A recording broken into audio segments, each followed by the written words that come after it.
우리 성도님들 혹시 지킬 앤 하이드라는 뮤지컬을 아십니까? 이 뮤지컬의 대표곡 가운데 지금 이 순간이라는 노래가 무척 유명해서 결혼식 축가로 많이 애창되기도 합니다.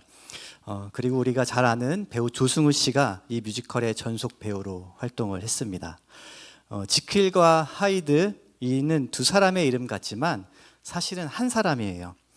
남부럽지 않은 영국의 유능한 의사이자 과학자였던 지킬 박사는 자신의 아버지를 비롯해서 정신분열증으로 고통받는 환자들을 위해 사람의 정신에서 선과 악을 분리해낼 수 있는 치료제 연구를 시작하였습니다. 피나는 노력 끝에 그는 약물 개발에 성공하였고 이제는 사람을 대상으로 하는 임상실험 단계에 이르렀지만 이사회 임원들의 반대로 인해서 임상실험이 무산됐어요. 검증되지 않은 약물을 사람의 몸에 투여하고 반응을 실험하는 것에는 큰 리스크가 있기 때문이었습니다. 그리고 어떻게 약물로 사람의 정신에 있는 선과 악을 분리할 수 있느냐라는 것이었습니다.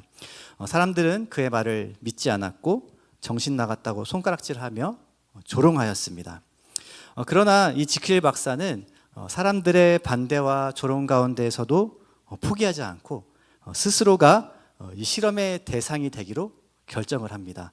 그리고 자기 몸에 이 실험 중인 치료제를 주사를 해요. 이 뮤지컬을 보면 지킬 박사가 이 손에 주사기를 들고 열창하는 노래가 바로 지금 이 순간이라는 노래입니다. 선과 악을 분리해내는 약물을 손에 들고 부르는 노래가 이 노래라는 사실을 몰라서 축가로 많이 부르는 것 같아요. 이 가사와 선율이 좋아서 저도 참 자주 듣거든요. 제가 굉장히 좋아하는 노래입니다. 아무튼 그 결과 지킬 박사의 바람대로 자신의 정신에서 선과 악을 분리해내는데 성공했어요. 그런데 오히려 악으로 가득한 하이드 박사가 탄생하게 됩니다. 그래서 제목이 지킬과 하이드예요. 이 몸은 하나인데 이 선한 지킬과 악한 하이드로 하나의 인격이 추가가 된 것이죠. 지킬과 하이드 박사 역을 맡은 조승우 배우의 이 선한 눈빛이 악한 눈빛으로 바뀌는 그 장면이 정말 예술인데요. 아주 무척 인상적입니다. 눈빛이 이렇게 선한 눈빛에서 이렇게 악한 눈빛으로 저는 배우 안 하길 잘한 것 같아요. 지킬이라는 이 선한 인격 안에 숨어 있었던 이 하이드는 지킬의 영혼을 지배하였고 몸에 약물을 계속해서 투여하게 만들었어요. 그리고 그는 빛이 없는 어두운 밤을 두루 다니면서 술 취한 사람들 그리고 죄 짓는 사람들을 끔찍하게 살해하기 시작합니다. 또한 자신의 임상실험을 반대했던 이사회의 임원들을 다 살해하고 자신의 욕망을 주체하지도 못하고 여성들에게 나쁜 행동을 하기도 합니다. 인간 내면의 악이라는 이 문제를 해결하려고 했던 지킬 박사는 오히려 하이드라는 악한 인격에게 지배를 당하는 처지가 되고 말았습니다. 그런데 성도 여러분, 우리가 주사 한 대 맞아서 우리 내면의 악을 다 해결할 수 있다면 얼마나 간단하겠습니까? 이런 선과 악을 완전히 분리시켜주는 주사가 개발돼서 코로나 팬데믹 때처럼 의무적으로 예방접종하듯이 사람들에게 투여한다면 어떻게 될까요? 세상에 착한 사람들만 있겠죠. 법과 도덕, 종교가 필요 없는 세상이 될 것입니다. 하지만 이게 그렇게 간단한 문제는 아니지 않습니까? 예방접종을 해도 세상에 질병이 없어지질 않는데 하물며 인간 정신에서 선과 악을 분리해내는 것이 어떻게 주사 한 대로 가능하겠어요? 그렇다면 이 이야기가 전해주는 메시지는 무엇일까요? 그것은 인간의 정신에서 선과 악을 완전히 분리시키는 것은 불가능하다는 것을 말해줍니다. 지킬 박사는 정신분열과 같은 그런 질환을 앓는 사람들, 특히 자신의 아버지를 고쳐드리기 위해서 이 약물을 개발하고 연구했어요. 선과 악에 대한 인간 영혼의 그 본질적인 딜레마를 해결하려는 그 생각 자체가 나쁘지는 않았습니다. 그러나 지킬 박사가 고안해낸 선함과 착함은 이 악이라는 딜레마를 결코 해결해 주지 못했습니다. 사람들은 누구나 다 자기 자신의 생각과 기준대로 좋음이라는 선과 나쁨이라는 악을 스스로 판단하고 결정합니다. 그 결과 자신이 판단한 그 선이 누군가에게는 나쁨이 되기도 합니다. 죄를 지은 사람들을 이렇게 심판하는 것이 선이라고 하면서 동시에 자신이 더욱 악해지기 때문이에요. 그렇기 때문에 내가 내세운 선이 모든 사람들에게 선일 수는 없는 것입니다. 프랑스의 철학자인 안드레 글릭스만이라는 사람이 11계명이라는 그의 책에서 이런 말을 하였습니다. 인류는 선함과 착함을 동경하고 추구했다. 그러나 그러한 선에 대한 집착은 불가피하게 종교적, 정치적 근본주의로 이어지곤 하였다. 자신을 천사라고 믿는 근본주의자들은 이단과 악마에 대한 사륙과 파괴를 대수롭지 않게 여긴다. 사람이 착하고 선해야지 어떻게 저렇게 못될 수가 있는가라면서 사람은 더욱더 악해진다 라고 말을 합니다. 성도 여러분, 우리는 누군가를 마땅히 정죄하고 미워할 일로 미워하다가 나 자신도 모르게 악해져 본 경험이 있으실 겁니다. 그 사람이 어떻게 그럴 수 있냐고 이런 말이나 생각해 보신 적 있으시죠? 그렇기 때문에 세상의 선함과 도덕은 이러한 악순환을 거듭할 수밖에 없어요. 글릭스만 계속해서 이렇게 말합니다. 인간은 착하고 순수해야 한다고 하면서 그렇지 않은 것을 처단하고 그 결과 자신은 악해지고 만다. 이 프랑스의 철학자는 인간이 자신의 기준에서 세운 선이라는 것이 어떻게 악이 되는지를 아주 기가 막히게 역설하고 있어요. 그렇다면 성경은 선과 악에 대해서 뭐라고 말을 하고 있습니까? 로마서 7장에서 바울은 거듭난 이후에도 자신의 속에 선과 악이 있음으로 인해 곤고한 사람이라고 바울 자신을 그렇게 소개합니다. 7장 19절 말씀입니다. 내가 원하는 바 선은 행하지 아니하고 도리어 원하지 아니하는 바 악을 행하는도다. 그래서 24절에는 이렇게 고백하죠. 오호라 나는 곤고한 사람이로다. 이 사망의 몸에서 누가 나를 건져내랴. 이렇게 탄식합니다. 혹시 이렇게 탄식해 보셨습니까? 성도 여러분, 저와 여러분은 그리스도의 보혈로 죄 사함을 받았고 칭의, 곧 의롭다 여김을 받았습니다. 죄인인 우리가 하나님의 진노의 심판대 앞에서 무죄 판결을 받게 된 이유는 그리스도께서 우리를 대신해 모든 죄값을 치르셨기 때문이에요. 그렇게 믿으십니까? 그렇지만 인생 가운데 여전히 죄의 문제가 남아 있어요. 이 육신의 장막을 입고 이 세상을 살아가기 때문에 우리는 여러 가지 욕구에 노출되어 있습니다. 몸의 필요와 욕구는 우리의 영혼이 그 무언가를 갈망하게 만들어요. 배고픔이나 성적인 그런 욕구는 그 자체가 죄는 아니지만 그 욕구와 갈망이 하나님을 향하지 않고 다른 곳을 향할 때는 죄가 됩니다. 그래서 오늘 성경 본문에 있는 물두멍은 우리가 죄의 문제를 어떻게 해결해야 하는지를 보여주고 있어요. 물두멍은 우리가 하나님께 나아가기 위해서 계속 씻어야 한다는 것을 상징하는 성막의 도구입니다. 즉 매 순간순간마다 날마다 죄를 씻으라는 거예요. 성막에서 물두멍의 위치는 성소와 번제단 사이에 있어요. 동문으로 이렇게 들어오면은 그 앞에 바로 번제단이 있고 물두멍이 있고 그 다음에 성소가 있습니다. 아론과 그의 아들들은 제사장으로 임명을 받았기 때문에 하나님께 드릴 여러 종류의 제사를 집전해야 했는데요. 이스라엘 백성들 가운데 하나님께 제사 드릴 사람은 성막들 동쪽 문으로 들어와서 짐승을 데리고 들어오죠. 그리고 번제단 앞에서 하나님께 지은 자신의 죄를 짐승에게 안수함으로써 전가하고 자신이 직접 그 짐승을 잡아요. 그리고 가죽을 벗기고 각을 뜹니다. 그리고 제사장에게 주면 그가 제물의 피를 바닥에 쏟고 내장은 불에 태웠습니다. 이는 그 죄가 피 흘림으로 인해서 다 사해졌고 불에 태워졌으므로 그 죄가 다 소멸되었다는 것을 의미합니다. 이 과정에서 제사장은 그의 손과 발에 짐승의 피와 기름 그리고 오물 같은 것들이 아주 많이 묻었는데요. 제사장은 그 상태로 성소에 들어갈 수 없었습니다. 왜냐하면 성소는 거룩한 곳이었기 때문에 손과 발을 씻고 그 다음에 성소 안으로 들어오라고 오늘 본문에서 말씀하고 있는 거예요. 본문 30장 20절에서 21절 우리 표준 세번역 성경으로 함께 읽어보겠습니다. 시작. 그들이 회막에 들어갈 때에는 물로 씻어야 죽지 않는다. 그들이 나 주에게 제물을 살라 바치려고 제단으로 가까이 갈 때에도 그렇게 해야 한다. 이와 같이 그들은 그들의 손과 발을 씻어야 죽지 않는다. 이것은 그와 그의 자손이 대대로 지켜야 할 영원한 규례이다. 아멘. 제사장은 성소와 번제단을 왔다 갔다 하면서 물두멍에서 계속 씻어야 됐습니다. 손과 발은 성소에 들어갈 때도 씻어야 했고 번제단에서 제사를 드릴 때에도 계속 씻었어요. 왔다 갔다 하면서 손을 계속 씻는 이 제사장의 모습을 한번 상상해 보세요. 여기에는 몇 번 씻으라는 명령이 없습니다. 횟수가 정해져 있지 않아요. 손과 발이 더러워지면 그냥 시시때때로 와서 계속 씻으라는 거예요. 하나님께서.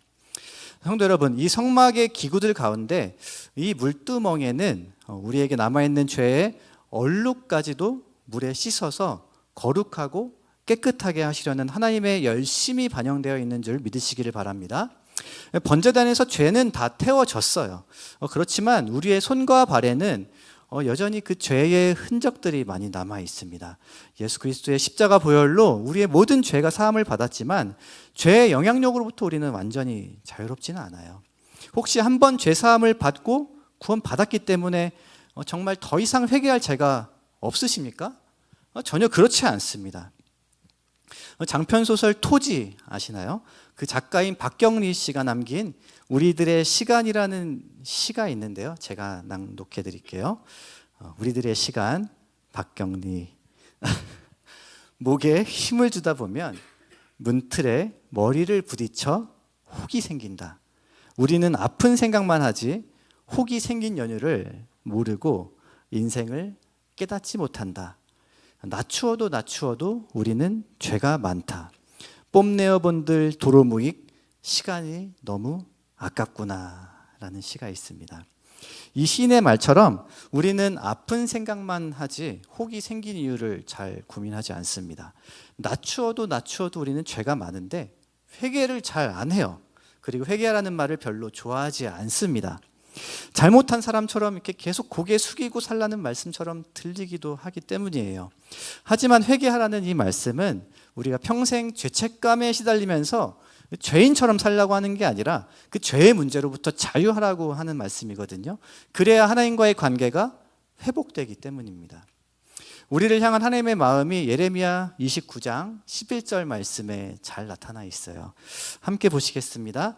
같이 읽어볼까요? 시작. 여호와의 말씀이니라. 너희를 향한 나의 생각을 내가 아나니 평안이요 재앙이 아니라 너희에게 미래와 희망을 주는 것이니라. 하나님께서는 우리가 회개할 때 평안을 주시는 분이신 줄 믿으시기를 바랍니다. 성소에 들어갈 때 죽지 않기 위해서 손과 발을 씻어야 하지만 이 씻으라는 말을 역설적으로 생각해 보면 우리를 살리시겠다는 말씀이거든요. 하나님께서는 내가 너와 만나서 교제하고 싶으니 씻고 성소로 들어오라는 겁니다. 저도 찬양 인도를 하거나 이렇게 오늘 같이 설교자로 섰을 때 쥐구멍에 숨고 싶은 날이 굉장히 많아요. 일상에서 이렇게 삶과 어떤 스트레스, 스쳐 지나가는 생각들로 인해서 여러 가지 감정들이 막 이렇게 얽히고 설키거든요. 그러면 저도 스스로 이렇게 정죄감에 빠지고 죄책감이 들고 여러 가지 분노에 이렇게 휩싸입니다. 제가 굉장히 화가 많은 사람이에요. 그래서 때때로 이렇게 회중 앞에 서는 것이 너무 힘들어요. 너무 부끄럽습니다. 그러나 그럴 때마다 다시 묵상하는 찬양이 있어요. 나는 공로 없도다 예수의 피밖에 없네. 하나님께서는 이렇게 철저하게 저의 공로 없음을 깨닫게 하시고 드러내세요. 매주 이렇게 설 수 있는 것은 저의 공로가 아니고 예수님의 보혈의 공로 때문인 줄 믿습니다. 물두멍이신 그리스도께 나아가면 저의 죄를 매일 씻어주세요. 떳떳하지 못해서 숨고 싶은데 맨날 더 나오라고 하시는 음성을 주시거든요. 저는 여기에 칭의의 아주 중요한 의미가 한 가지 있다고 생각합니다. 칭의는 죄인이 의롭다 여김을 얻었다라는 의미잖아요. 그런데 이 칭의라는 말이 의롭다 여김을 받았기 때문에 더 이상 씻지 않아도 된 것이 아니라 오히려 계속 씻을 수 있게 됐다는 말이에요. 이것이 칭의입니다. 다음으로 이 성경에 보면은 이 물두멍이 무엇으로 만들어졌는지를 설명하고 있는데 본문에는 놋이라고 기록되어 있죠. 근데 이게 어떤 놋이었는지 출애굽기 38장 8절에 더 자세하게 기록되어 있어요. 그가 놋으로 물두멍을 만들고 그 받침도 놋으로 하였으니 곧 회막문에서 수종드는 여인들의 거울로 만들었더라. 이 놋 거울이 이 놋 물두멍의 재질이었거든요. 출애굽 당시에는 요즘과 같이 유리로 된 거울이 아마 흔치 않았을 겁니다. 이스라엘 백성들은 출애굽할 때 애굽 사람들이 주는 폐물을 들고 광야로 나왔는데 그 중에는 놋으로 된 거울이 있었어요. 성막의 도구들이 다 그때 받아서 나온 재료들로 만들어졌잖아요. 남자들은 거울을 잘 안 보는데 여자들에게는 필수품이죠. 바로 이 물두멍이 회막문에서 수종드는 여인들의 거울로 만들어졌습니다. 제사장은 더러워진 손과 발을 물두멍에 씻을 때 뭐가 비춰질까요? 자신의 얼굴이 물두멍에 비춰지는 거예요. 이 물두멍은 손발을 씻으면서 거기에 비춰진 자신의 얼굴 그리고 자신의 영혼을 계속 들여다보라는 의미가 있습니다. 죄에서 돌이키는 것도 회개이지만 내면의 죄성을 살피면서 하나님 앞에서 정결한 마음을 구하는 것도 회개입니다. 그런 의미에서 우리 손에도 다 물두멍이 하나씩 들려져 있습니다. 그것은 바로 성경이에요. 성경은 내 영혼을 들여다보는 거울이죠. 내 영혼의 상태를 비춰줍니다. 어떤 목사님이 성경을 거룩한 성자에다가 거울경자로 인용을 하셨는데 아주 탁월한 표현이에요. 성경은 거룩한 거울입니다. 성도 여러분들 성경을 많이 보십니까? 아니면 핸드폰을 많이 보십니까? 핸드폰으로 성경을 보시나요? 저도 핸드폰이나 태블릿으로 성경을 보다가 언제부턴가는 좀 이렇게 무거워도 성경책을 계속 들고 다니게 됐어요. 성경책 참 무겁거든요. 그래도 말씀이 이렇게 눈에 확 들어와요. 핸드폰은 이렇게 동시에 여러 가지 어플들을 실행하다 보니까 이것저것 알림도 많이 울리고 또 금세 다른 데 눈이 돌아가고 하다 보니까 집중이 잘 안 되는데 아예 핸드폰을 좀 꺼놓고 손이 닿지 않는 곳에 두고 성경책으로 보는 게 더 집중이 잘 되더라고요. 성도 여러분 성경책을 많이 읽으시기를 바랍니다. 큐티가 잘 안 되면 그냥 말씀을 읽으세요. 저도 그냥 말씀이 성경이 묵상이 잘 안 될 때는 그냥 시편으로 달려가거든요. 시편을 추천드립니다. 시편은 말 그대로 기도와 찬양으로 되어 있죠. 때때로 기도가 막힐 때 시편을 소리내서 읽다 보면 나의 기도가 시편 안에 있다는 것을 발견하게 되고 막혔던 기도가 열리기도 해요. 시편이 내 심정을 하나님께 대신해서 이렇게 아뢰어 주거든요. 신기한 경험을 많이 합니다. 익숙한 성경 구절이 나오면 포스트잇에다 써가지고 잘 보이는 데다가 이렇게 붙여놓기도 하고 그러면은 말씀이 외워지고 필요한 순간에 생각이 납니다. 성령께서 말씀이 생각나게 해주세요.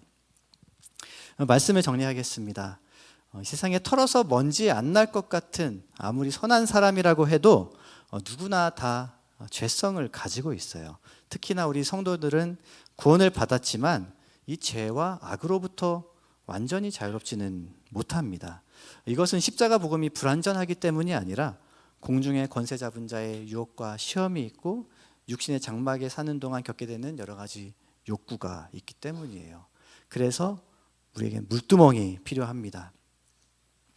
저는 하루 일과 중에서 가장 행복한 시간이 저희 막내 딸 하경이를 씻기는 시간입니다. 제가 아이를 자주 씻기거든요. 당연한 말을 왜 하냐고 저를 이렇게 쳐다보시는데 네. 이제는 아이가 말귀를 잘 알아들어서 하경아 아빠랑 씻을까? 이렇게 말하면 네 하고 욕조로 막 달려가요. 네, 엄청 귀엽습니다. 이제 좀 컸다고 놀이터만 보면 막 정신없이 달려가는데 벌써 발가락 사이에 때가 막 끼기 시작하거든요. 그래서 아이의 머리를 이렇게 감기고 몸을 씻길 때 그리고 저와 함께 있는 그 시간을 행복해하는 아이를 볼 때 저는 피곤하지만 굉장히 행복합니다. 저는 엊그제 이렇게 아이를 씻기는데 하나님이 이런 마음을 주시더라고요. 아이를 씻기는 너의 마음이 기쁘고 행복하냐? 너를 씻기는 내 마음도 그렇다. 그렇게 말씀하셨어요. 우리를 씻기시는 하나님 마음이 좋으시다는 거예요. 왜 그렇습니까? 죄를 회개하고 씻으면 하나님과의 친밀한 관계를 누릴 수 있기 때문입니다. 할렐루야. 성도 여러분, 우리 아이가 아프면 이렇게 고쳐주고 싶지 않으세요? 내 아이가 더러우면 이렇게 씻겨주고 싶지 않으십니까? 하나님 마음도 이와 같으시다는 거예요. 물두멍의 메시지는 내가 너를 씻겨주마입니다. 내가 너를 깨끗하게 씻겨주마. 이게 하나님의 메시지예요. 주님은 우리를 씻기시는 분이신 줄 믿으시기를 바랍니다. 우리는 이 모습을 요한복음에서 발견할 수 있죠. 예수님은 때 묻은 우리의 발을 씻겨주셨습니다. 항상 씻겨주세요. 깨끗이. 가장 더럽고 냄새나는 우리의 발을 당신의 거룩한 손으로 씻어주십니다. 오늘도 우리의 죄를 깨끗게 하시는 주님께 찬양드리고 믿음의 기도와 간구를 올려드리는 성도님들 되시기를 주님의 이름으로 축원합니다. 이 시간 주신 말씀 생각하면서